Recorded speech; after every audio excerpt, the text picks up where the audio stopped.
In 2011, Bitcoin was practically worthless until a website called Silk Road turned it into the world's first digital currency. But the price of this success would be its founder's life. Ross just wanted to sell drugs, but without realizing it, he had started the biggest financial revolution in history. When Silk Road closed, Bitcoin had become an irreversible reality. This is the story of how a 27-year-old physics graduate accidentally created the future of money while building the world's largest digital drug empire. A story where libertarian ideals met criminal reality, where cutting-edge technology enabled ancient vices, and where one man's dream of freedom became his life sentence. Welcome to the rise and fall of Silk Road, the eBay of drugs that changed everything. Ross William Ulbricht wasn't your typical drug dealer. Born in 1984 in Austin, Texas, he was a brilliant student who earned a physics degree from the University of Texas and later pursued graduate studies at Penn State. But Ross wasn't just academically gifted, he was a true believer. A passionate libertarian, Ross devoured the works of Ludwig von Mises and Murray Rothbard. He believed deeply that individuals should be free to make their own choices, even if society deemed those choices harmful. The government, in his view, had no right to tell consenting adults what they could or couldn't put in their bodies. I want to use economic theory as a means to abolish the use of coercion and aggression amongst mankind, Ross wrote in his personal journal. This wasn't just political philosophy for him, it was a mission. In 2010, Ross attempted to start a legitimate business called Good Wagon Books, buying and selling used textbooks online. But the venture failed, leaving him frustrated and searching for his true calling. That's when he discovered Bitcoin. Bitcoin, created by the mysterious Satoshi Nakamoto in 2009, was still in its infancy. Most people didn't understand it, and those who did were mostly cryptography enthusiasts and libertarians like Ross. Here was a currency that existed outside government control, that couldn't be inflated or manipulated by central banks. Ross saw Bitcoin's potential immediately, but he also saw something else, an opportunity to put his libertarian principles into practice. If Bitcoin was truly anonymous and untraceable, couldn't it enable a marketplace where people could buy and sell anything they wanted, free from government interference? The idea consumed him. In early 2011, Ross began coding what would become the most notorious website in internet history. On January 27, 2011, a new website appeared in the darkest corners of the internet. Accessible only through Tor, the anonymity network originally developed by the US Navy, Silk Road, looked like any other e-commerce site. It had product listings, user reviews, a shopping cart system, and even customer service. But the products for sale weren't books or electronics. They were drugs, lots of drugs, cannabis, cocaine, heroin, LSD, MDMA. If it was illegal and could be shipped in a package, you could probably find it on Silk Road. The site operated like eBay, with vendors setting up shops and buyers leaving feedback. The only accepted currency was Bitcoin. Ross operated under the pseudonym Dread Pirate Roberts, borrowed from the classic film The Princess Bride. The name was perfect, mysterious, romantic, and carrying the implication that the identity could be passed from person to person, making it harder for law enforcement to track. In the early days, Silk Road was small. Ross struggled to attract both buyers and sellers. Bitcoin was still largely unknown, trading for less than $1. The few people who knew about cryptocurrency were mostly tech enthusiasts and libertarians, hardly a large customer base for illegal drugs. But Ross was patient and strategic. He spent hours on drug forums, carefully promoting his site without seeming like a spammer. He emphasized Silk Road's safety features, the anonymity of Tor, the pseudonymous nature of Bitcoin, and the site's escrow system that protected both buyers and sellers. This is about more than just buying and selling drugs, Ross wrote in early forum posts. This is about taking back our freedom. This is about proving that we don't need the government's permission to trade with each other. Slowly, word began to spread. The first vendors were mostly small-time dealers looking for a safer way to reach customers. The first buyers were curious, tech-savvy individuals willing to navigate the complex process of buying Bitcoin and accessing the dark web. By the summer of 2011, Silk Road was processing hundreds of transactions per week, and as the site grew, so did the value of Bitcoin. The relationship between Silk Road and Bitcoin was symbiotic from the beginning. Silk Road needed a currency that was anonymous and difficult to trace. Bitcoin needed a real-world use case that would drive demand and establish its value. In early 2011, Bitcoin was trading for around $1. By June, as Silk Road gained popularity, Bitcoin had reached $30. The correlation wasn't lost on early adopters. Silk Road was creating the first significant demand for cryptocurrency. Before Silk Road, Bitcoin was just a curiosity, explains cryptocurrency researcher Sarah Chen. Ross Ulbricht didn't just create a drug marketplace. He created created the first practical application for digital canife. The site's growth was explosive. By late 2011, Silk Road had thousands of users and hundreds of vendors. The product categories expanded beyond drugs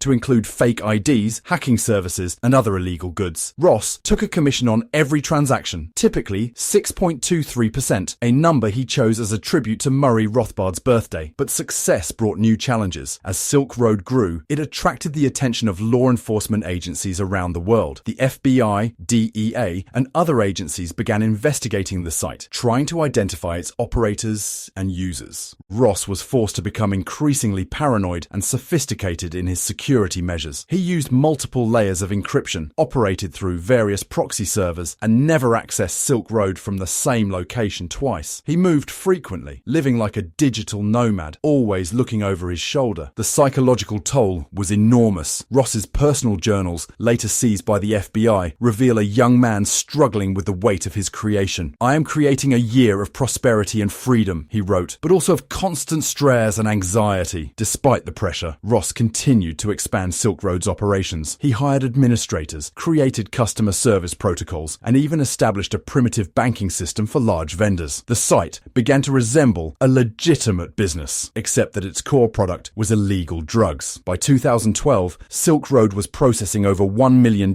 in transactions per month. Bitcoin, driven largely by demand from the site, had reached $200 per coin. Ross Ulbricht, operating under his Dread Pirate Roberts persona, had become one of the most successful drug dealers in history. As Silk Road entered its second year, it had evolved far beyond Ross's original vision. What started as a small experiment in libertarian economics had become a massive criminal enterprise generating millions of dollars in revenue. The site's user base had exploded to over 100,000 registered accounts. Vendors from around the world offered everything from high-quality marijuana grown in California to pure MDMA manufactured in the Netherlands. The site's reputation system ensured quality control. Vendors with poor reviews were quickly driven out of business. Ross, still operating as Dread Pirate Roberts, had become a cult figure in the dark web community. His philosophical posts about freedom and voluntary exchange were widely shared and discussed. To many users, he wasn't just a drug dealer, he was a digital revolutionary fighting against an oppressive system. DPR was like a philosopher king, recalls former Silk Road user Jake Martinez. He didn't just run a marketplace, he articulated a vision of how society could work without government interference. But with great success came great danger. By 2012, Silk Road was firmly on the radar of federal law enforcement. The FBI had established a dedicated task force to investigate the site, led by Special Agent Christopher Tarbell, a cybercrime specialist with a reputation for taking down sophisticated online criminals. The investigation was unlike anything law enforcement had faced before. Traditional drug investigations relied on physical surveillance, informants, and following the money trail. But Silk Road existed entirely in cyberspace, protected by layers of encryption and anonymity. "We were dealing with a completely new type of criminal organization," Tarbell later explained. "There were no street corners to watch, no physical drug labs to raid. Everything existed in the digital realm." The FBI's approach was methodical. They began by analyzing Bitcoin transactions, looking for patterns that might reveal the identities of major vendors and buyers. They infiltrated the site as both buyers and sellers, gathering intelligence on its operations. They worked with international partners to identify and arrest vendors in other countries. Meanwhile, Ross was struggling to manage his growing empire. The site's success had attracted increasingly sophisticated and dangerous vendors. Some were selling weapons alongside drugs. Others were offering services like hacking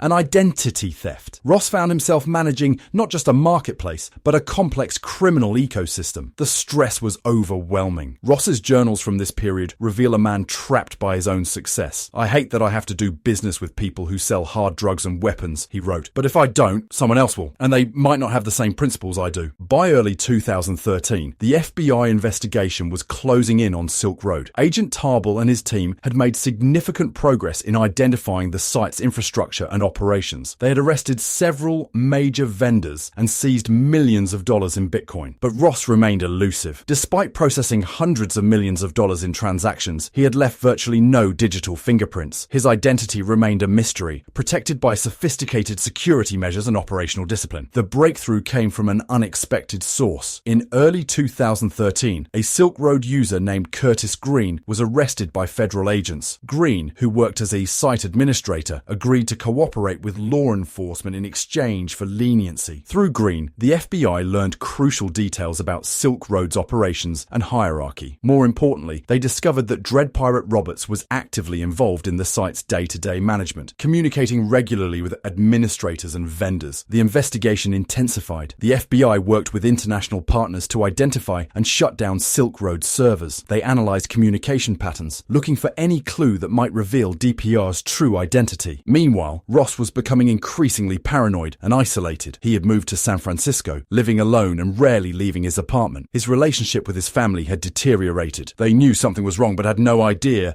about the extent of his illegal activities. The psychological pressure was enormous. Ross's journals reveal a man consumed by fear and guilt. "I am not a drug dealer," he wrote. "I am a libertarian revolutionary, but I'm starting to wonder if there's a difference." In March 2013, the FBI made another crucial breakthrough. Through careful analysis of server logs and communication patterns, they identified several IP addresses that might be connected to Silk Road's operations. One of those addresses led them to a small internet cafe in San Francisco. The net was closing. On October 1st, 2013, Ross Ulbricht's world came crashing down. FBI agents arrested him at the Glen Park Library in San Francisco, where he was logged into Silk Road's administrative panel as Dread Pirate Roberts. The arrest was carefully orchestrated. Agents staged a fake argument near Ross's table to distract him, then moved in quickly before he could close his laptop or delete any evidence. When they seized his computer, it contained a treasure trove of incriminating information: administrative access to Silk Road, Bitcoin wallets containing millions of dollars, and detailed records of the site's operations. "We got him red-handed," Agent Tarbell later said. "He was literally logged in as Dread Pirate Roberts when we arrested him." The evidence against Ross was overwhelming. FBI agents had seized over 144,000 bitcoins from Silk Road servers, worth approximately $28 million at the time. They had detailed transaction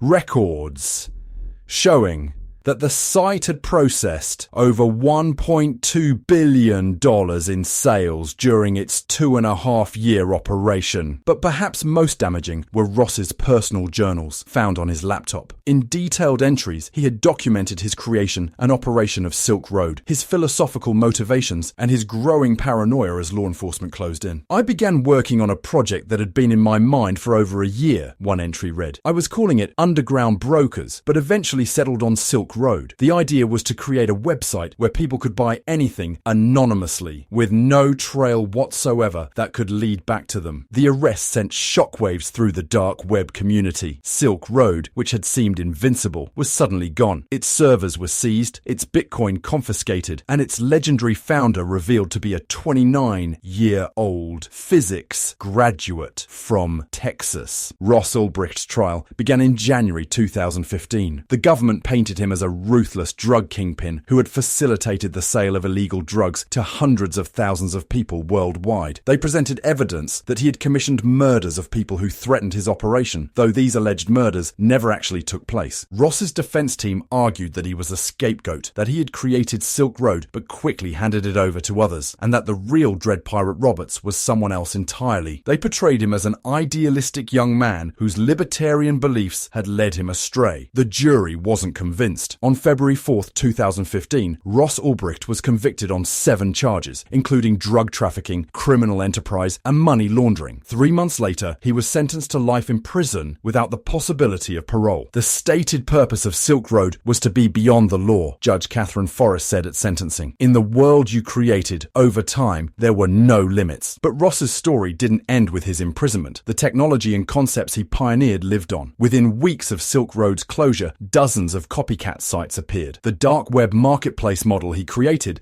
became the template for countless other illegal operations. More importantly, Silk Road had proven Bitcoin's viability as a digital currency. The cryptocurrency that was worth less than $1 when Ross started his site was trading for over $200 when he was arrested. Today, Bitcoin is worth tens of thousands of dollars, and the cryptocurrency market Ross helped create is valued at over $2 trillion.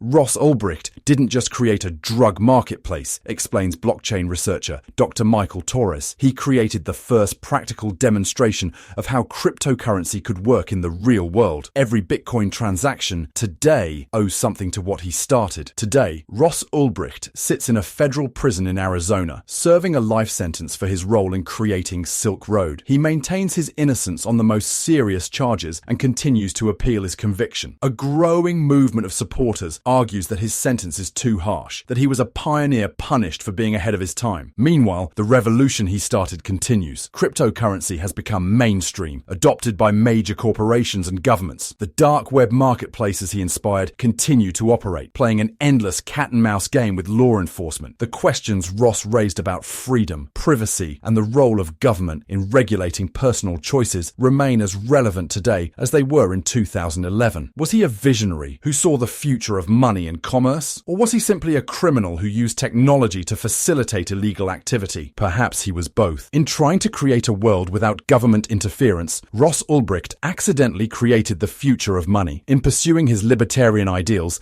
he unleashed forces that would reshape the global economy. The boy who just wanted to sell drugs without government interference had started the biggest financial revolution in history. And when Silk Road closed, Bitcoin had become an irreversible reality. Ross's freedom was the price of that revolution. But his legacy, the idea that money could exist outside government control, had become unstoppable. The dread pirate Roberts is gone, but the digital revolution he started will outlive us all. That concludes another incredible story from the world of cybersecurity. If you found this fascinating, please like this video to help others discover these amazing stories. Subscribe and ring the notification bell for weekly deep dives into legendary hackers, cyber heists, and digital mysteries. What hacker story would you like to see next? Let's know in the comments below.